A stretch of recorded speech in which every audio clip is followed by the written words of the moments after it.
So now I would like to introduce you to Greg. Do you know what? I feel like I've known you forever, Greg, but it's not that long. It's a matter of months, but not years.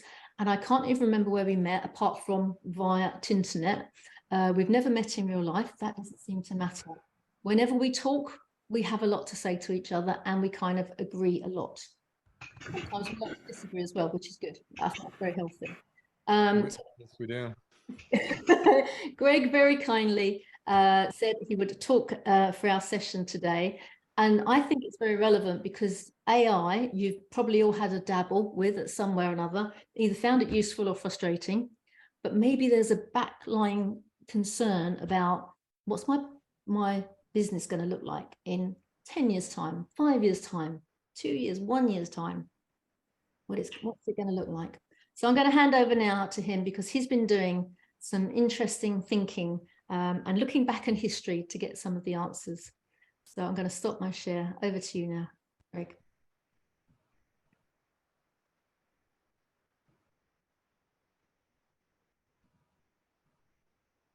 All righty. Well, thank you, Jill.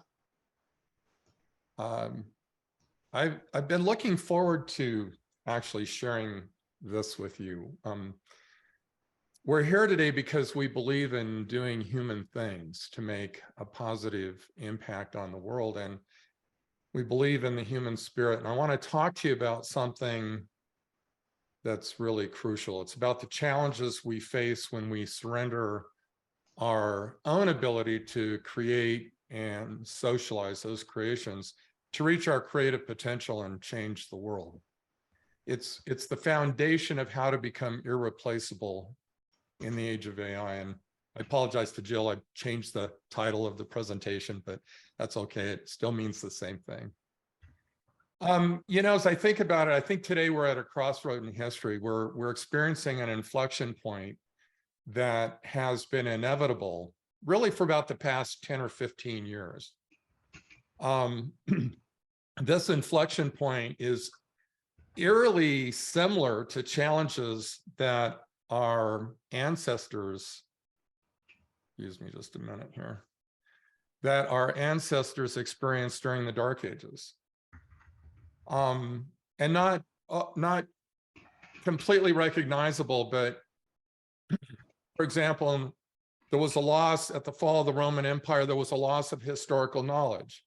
90%, historians estimate 90% of all Greek and Roman knowledge was lost. And it left a vacuum for all kinds of weird stuff to happen. The illiteracy rate was extremely high. And there was this consolidation of information. Now, you might think loss of knowledge, we don't have a loss of knowledge now. Well, we don't societally, but we do individually. IQs are dropping, test scores are dropping, what kids coming out of school have learned is dropping, and the data all shows this.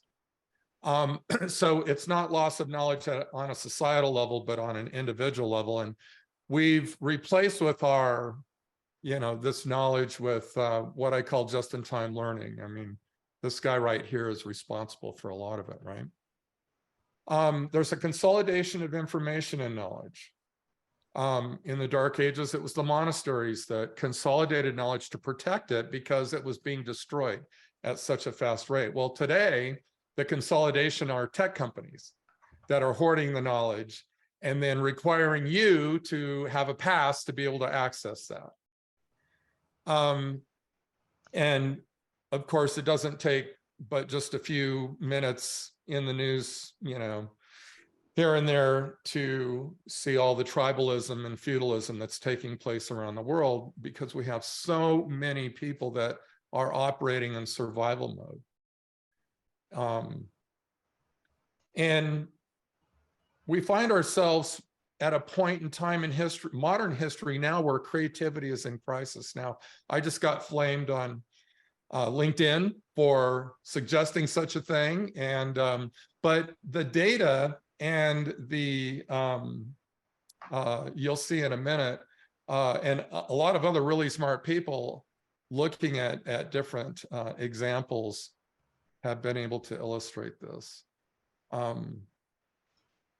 it was Renaissance thinking that really got us out of the Dark Ages and on a path to renewal and enlightenment that would result in, you know, some of the most epic creations and inventions and cures and advancements in our life that lasted for several hundred years.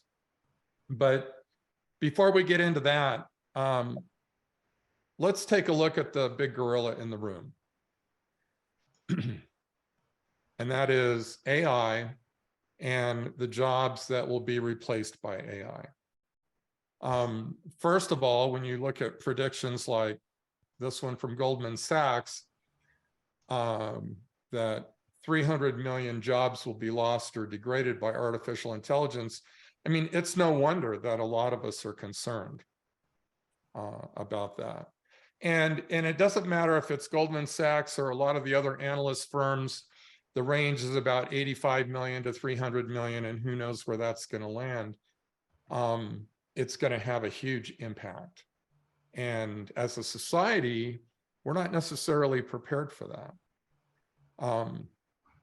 But AI is only part of the equation. And that's why I mentioned earlier that this inflection point has been a long time coming. Because it's really the convergence of artificial intelligence with automation and robotics that's creating this inflection point. And yes, you know, we hear, okay, well, it's going to create some new jobs. Yes, it will. But when you look critically at what's going on, the math isn't there. And the fact of the matter is, it's not going to create as many jobs as it displaces. And it's not going to create as many jobs in the same levels of careers and employment across the board. And therein lies kind of the real problem. And if we, you know, for example, McDonald's is worldwide. They're all, you know, they're going to automated order taking and order fulfillment. Just on the order taking side, it'll displace probably about 250,000 jobs worldwide. Just that one bit of technology now that they're marrying it with AI to talk back to you, upsell, and then make sure that the proper order is placed and so forth in production. Something as simple as tire changing. There are 26,000 tire shops in the US. There's now robotic and AI-driven tire changing systems. These have just hit the market. Will probably displace 100,000 jobs just in the US alone. When we look at the life cycle of innovation, you know, and we ask these questions, so why is all this going to happen? Why isn't AI just going to explode with all these new jobs? Well, first of all, it's designed not to. It's designed to make us more productive. And there's only so much consumer demand that we're going to attain due to the population of the world. And it's not increasing as fast as our capability to fulfill that. So it's simple math. But for all of our lives and all of our generations, we start with disruptive innovation. It has certain characteristics. Then the idea is that as that product in your business or whatever matures, then you start satisfying the needs of your existing customers, improving your product, improving your service. That's called sustaining innovation. And then eventually you get to the point where you start employing efficiency innovation and freeing up cash flow and whatnot and operating in a more streamlined fashion. And the original idea with this was that you would close the loop, you would then invent something new or whatnot, and you would continue the cycle. But the cycle's been broken. And it's been broken by the likes of Apple and Google and so forth. Apple is now in efficiency innovation mode. When's the last time Apple came out with something disruptive? Think about that. Now comes along AI. And why is AI different? Why is it different than just when the calculator was introduced? Or why is it different from any other invention that we had or the mechanism of agriculture? Well, here's why. because AI in and of itself will follow the same cycle.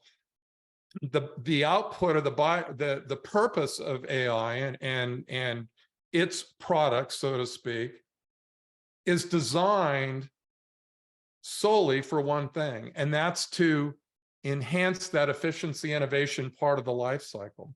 So what happened is companies like Apple and Google and whatnot started being run by CFOs instead of visionaries.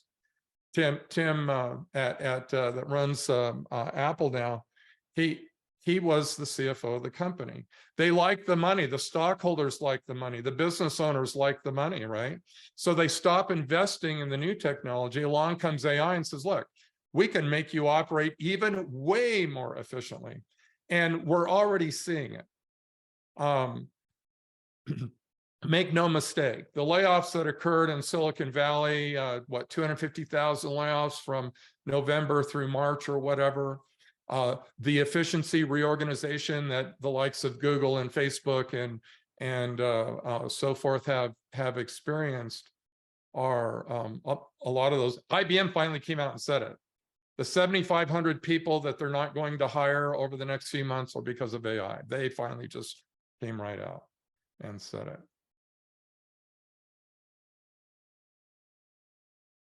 Creativity is in crisis. And this is the one I told you I get in trouble with. Well, MIT and Stanford, they do this joint project to look at the state of innovation and creativity. And in their last report this last fall, they, in their summary, they wrote that it now takes twice as many ideas to fuel innovation as it did just 50 years ago.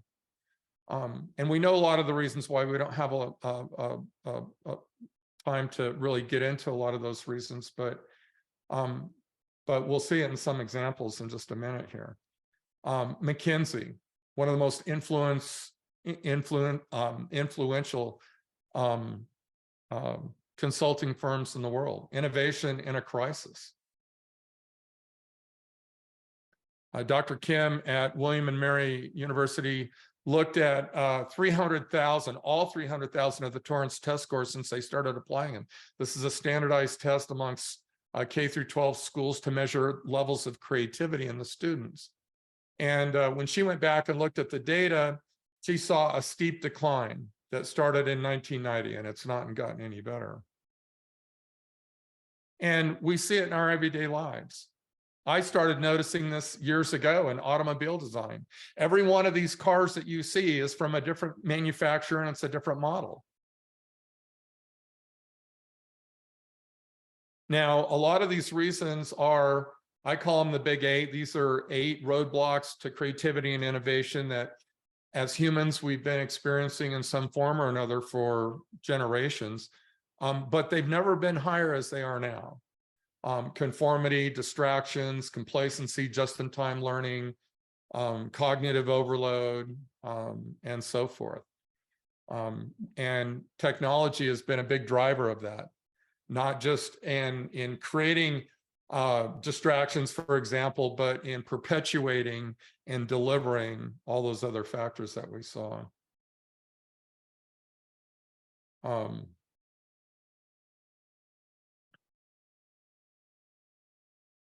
To become irreplaceable in an age of AI, and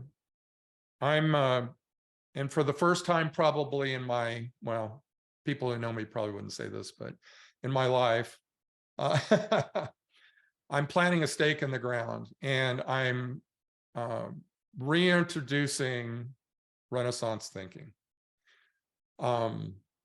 Things are changing so fast, and we need to be more creative and inventive on demand, and we need to do it now. I call it Renaissance thinking on demand. At the core is a framework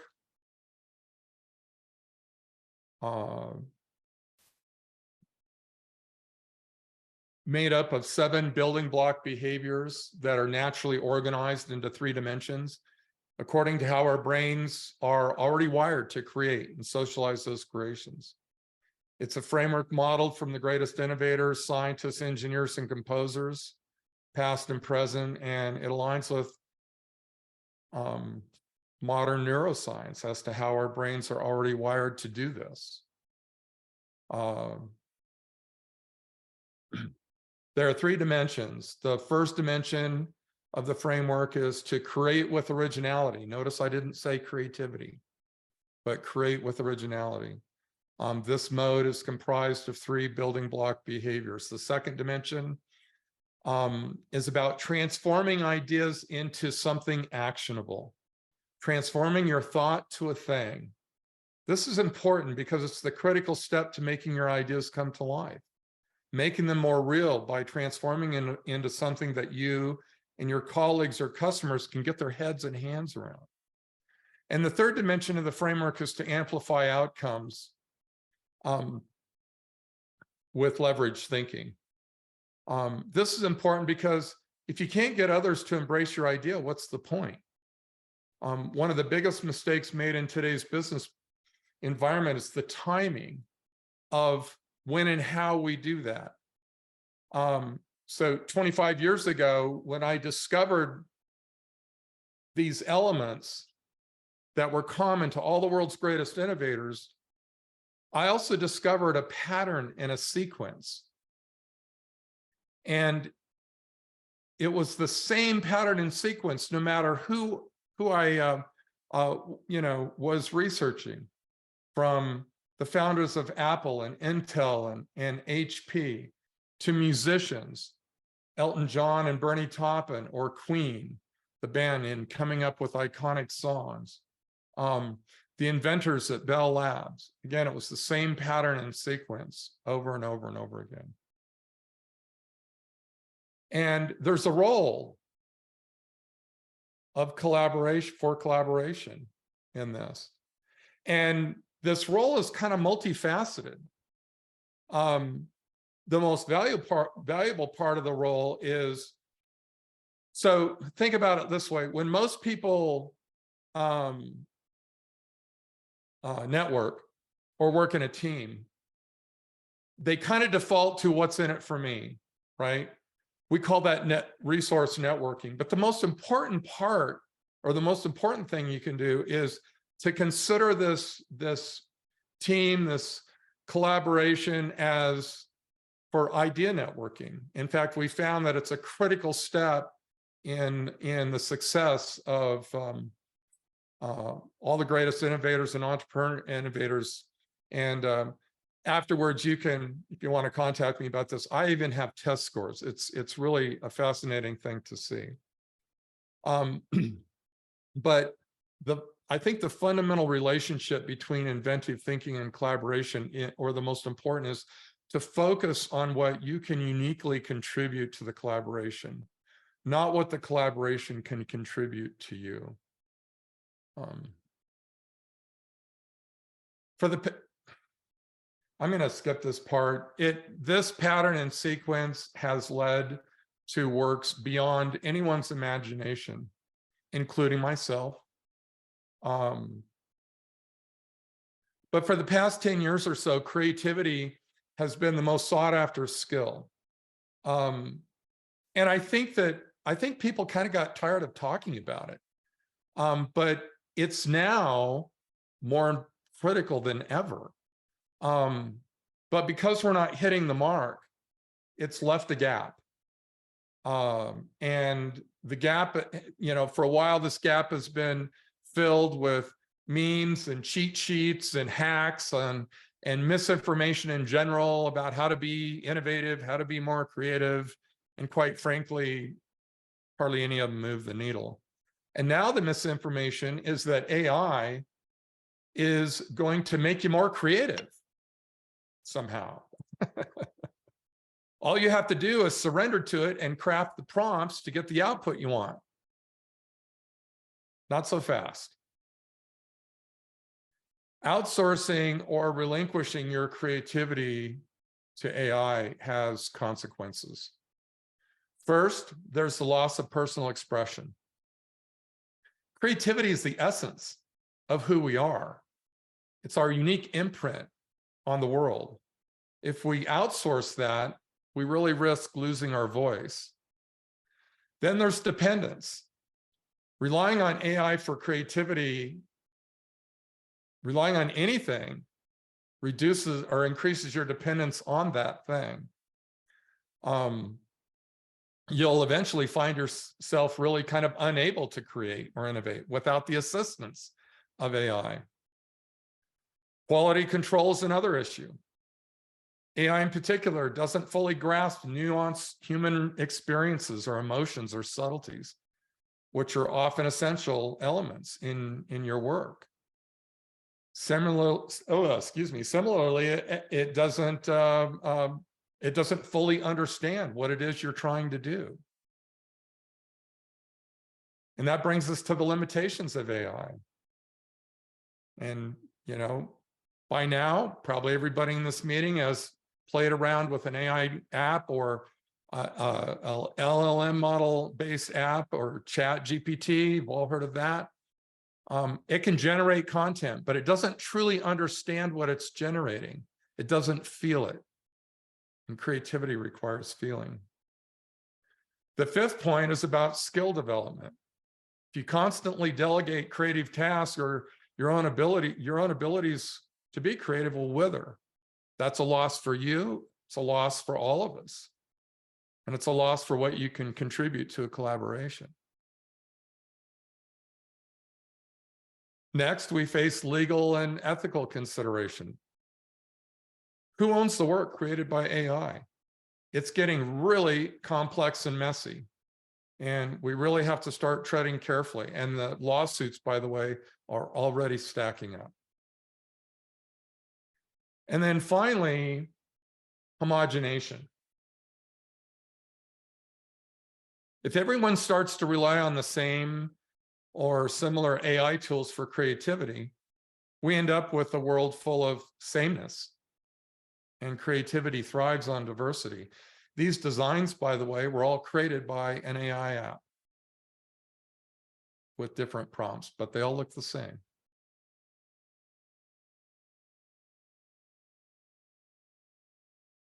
I'm going to just leave you with this. We need to remember that creativity is at the heart of human progress. It's what makes us unique. I believe that we should learn to use AI, but let's not let it replace our own creative spirit. Let's make sure technology enhances us and doesn't diminish us. We need a renewal of Renaissance thinking. And the good news is anyone can learn it. It's never too late. You don't need to be Da Vinci to be a Renaissance thinker. You just need to be yourself and practice the same thinking and doing habits that propelled his Renaissance thinking. The bad news is that schools don't teach it, or parents don't teach it, and we're pretty much left on our own, as most do, to rely on chance that we'll be able to come up with some game-changing ideas and make them actionable. But I believe that to deal with all the turmoil that we currently see around us, the world needs more Renaissance thinkers. And it doesn't matter who you are, what you do, you can become irreplaceable by AI. And it's a deliberate decision you can make. And Jill, I ran over by a minute. Well, I thank you for only 1 minute, so I really appreciate that. But what a place to leave it on. You know, it's your decision whether you get taken over or you give up to AI or not. Thank you, Greg. I've written so much down here. I can't wait for this conversation. You have a question for everyone. Do you remember? I do. And I'm gonna, you know what, I think I've got it in memory. So I know you took notes when we last talked, but I've got it written here. So here's what I'd like people to consider. Yeah. What can you contribute to any collaboration that is not your product or your job or something you're trying to sell? Beautiful. If you would like to unshare your screen now. Sure.